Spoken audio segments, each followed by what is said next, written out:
বাংলাদেশ বেতার সিলেট। এখন শুনবেন স্থানীয় সংবাদ। আসসালামু আলাইকুম। বাংলাদেশ বেতার সিলেট সংবাদ পড়ছে জান্নাতুল নাজনীন আশা।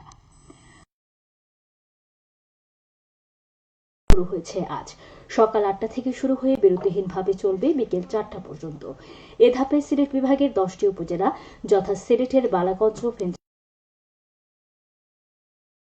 মৌলভীবাজারের কমলগঞ্জ ও শ্রীমঙ্গল এবং হবিগঞ্জ জেলার সদর, লাখাই ও শায়েস্তা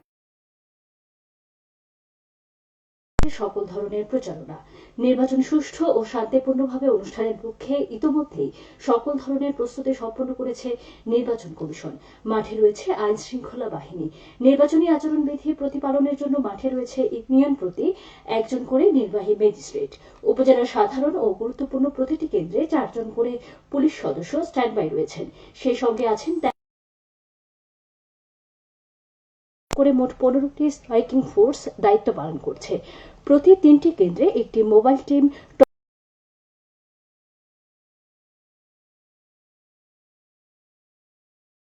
অপপ্রচার রোধে পুলিশের সাইবার টিম তৎপর রয়েছে। এরপরও কেউ নির্বাচন ব্যবস্থা ব্যাহত করতে চাইলে কঠোর হস্তে দমন করা হবে বলে জানিয়েছেন সংশ্লিষ্ট কর্মকর্তারা। আন্তর্জাতিক জাতিসংঘ শান্তিরক্ষী দিবস আজ। প্রতি বছর 29শে মে বিশ্বজুড়ে দিবসটি পালিত হয়। সারা দেশের মতো সিলেটেও দিবসটি উপলক্ষে আয়োজন করা হয়েছে নানা কর্মসূচি। আন্তর্জাতিক শান্তি রক্ষায় অংশগ্রহণকারী সকল সদস্য সম্মানে উদযাপিত এই দিবসে বিশ্ব শান্তি রক্ষায় শাহাদত বরণকারী ও আহত সদস্যগণের প্রতি শ্রদ্ধা জ্ঞাপন করা হবে। দিবসটির মর্যাদা ও গুরুত্ব তুলে ধরে জাতীয় পত্রিকাসমূহে বিশেষ ক্রোড়পত্র প্রকাশ করা হবে।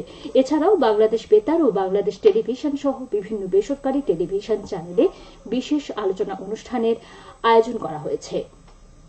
ঘূর্ণিঝড় রিমালের কারণে দুর্যোগপূর্ণ আবহাওয়া থাকায় সিলেট ওসমানী আন্তর্জাতিক বিমানবন্দরে আটকা পড়া 6টি ফ্লাইটের মধ্যে 5টি সিলেট থেকে ছেড়ে গেছে। বিমানবন্দর কর্তৃপক্ষ বিষয়টি নিশ্চিত করেছেন।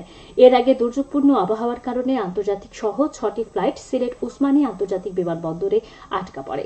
ফ্লাইটগুলো ঢাকা, চট্টগ্রাম ও সৈয়দপুর বিমানবন্দরে অবতরণের কথা ছিল, কিন্তু সেখানে আবহাওয়া অনুকূলে না বলয় তৈরি করেছে আইন শৃঙ্খলা বাহিনী।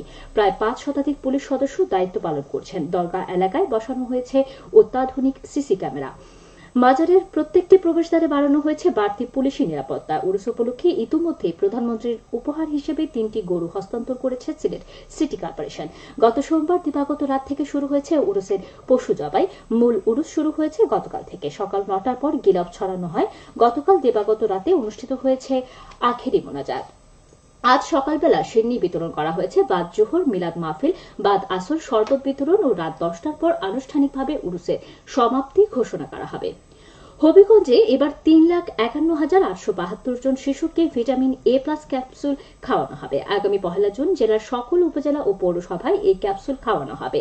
হবিগঞ্জ সদর আধুনিক হাসপাতালে আয়োজিত সাংবাদিক সম্মেলনে এ তথ্য জানিয়েছেন জেলা civil surgeon doctor Mohammad Nurul Haque. তিনি জানান, 12 থেকে 59 মাস বয়সী প্রায় 32,000 শিশুকে লাল রঙের ক্যাপসুল এবং 6 থেকে 11 মাস বয়সী প্রায় 41,000 শিশুকে খাওয়ানো হবে নীল রঙের ক্যাপসুল। সাংবাদিক সম্মেলনে স্বাস্থ্য বিভাগ সহ সংশ্লিষ্টরা উপস্থিত ছিলেন। সবশেষে আবহাওয়া। সন্ধ্যা 6টা পর্যন্ত পূর্বাভাসে বলা হয়েছে সিলেট পশ্চিম দিক দিয়ে অস্থায়ীভাবে ঘন্টায় সর্বোচ্চ 60 কিলোমিটার বেগে দমকা থেকে ঝড়ো হাওয়া বয়ে যেতে পারে। সেই সঙ্গে হতে পারে বৃষ্টি অথবা বজ্রসহ বৃষ্টিপাত। এসব এলাকার নদীবন্দর সমূহকে 1 নম্বর সতর্কতা সংকেত দেখিয়ে যেতে বলা হয়েছে। আজ সিলেটে সূর্যোদয় হয়েছে 5টা 3 মিনিটে এবং সূর্য অস্ত যাবে সন্ধ্যে 6টা 38 মিনিটে। সংবাদ শেষ হলো। আমাদের পরবর্তী স্থানীয় সংবাদ প্রচারিত হবে বিকেল 4টা বেজে 30 মিনিটে।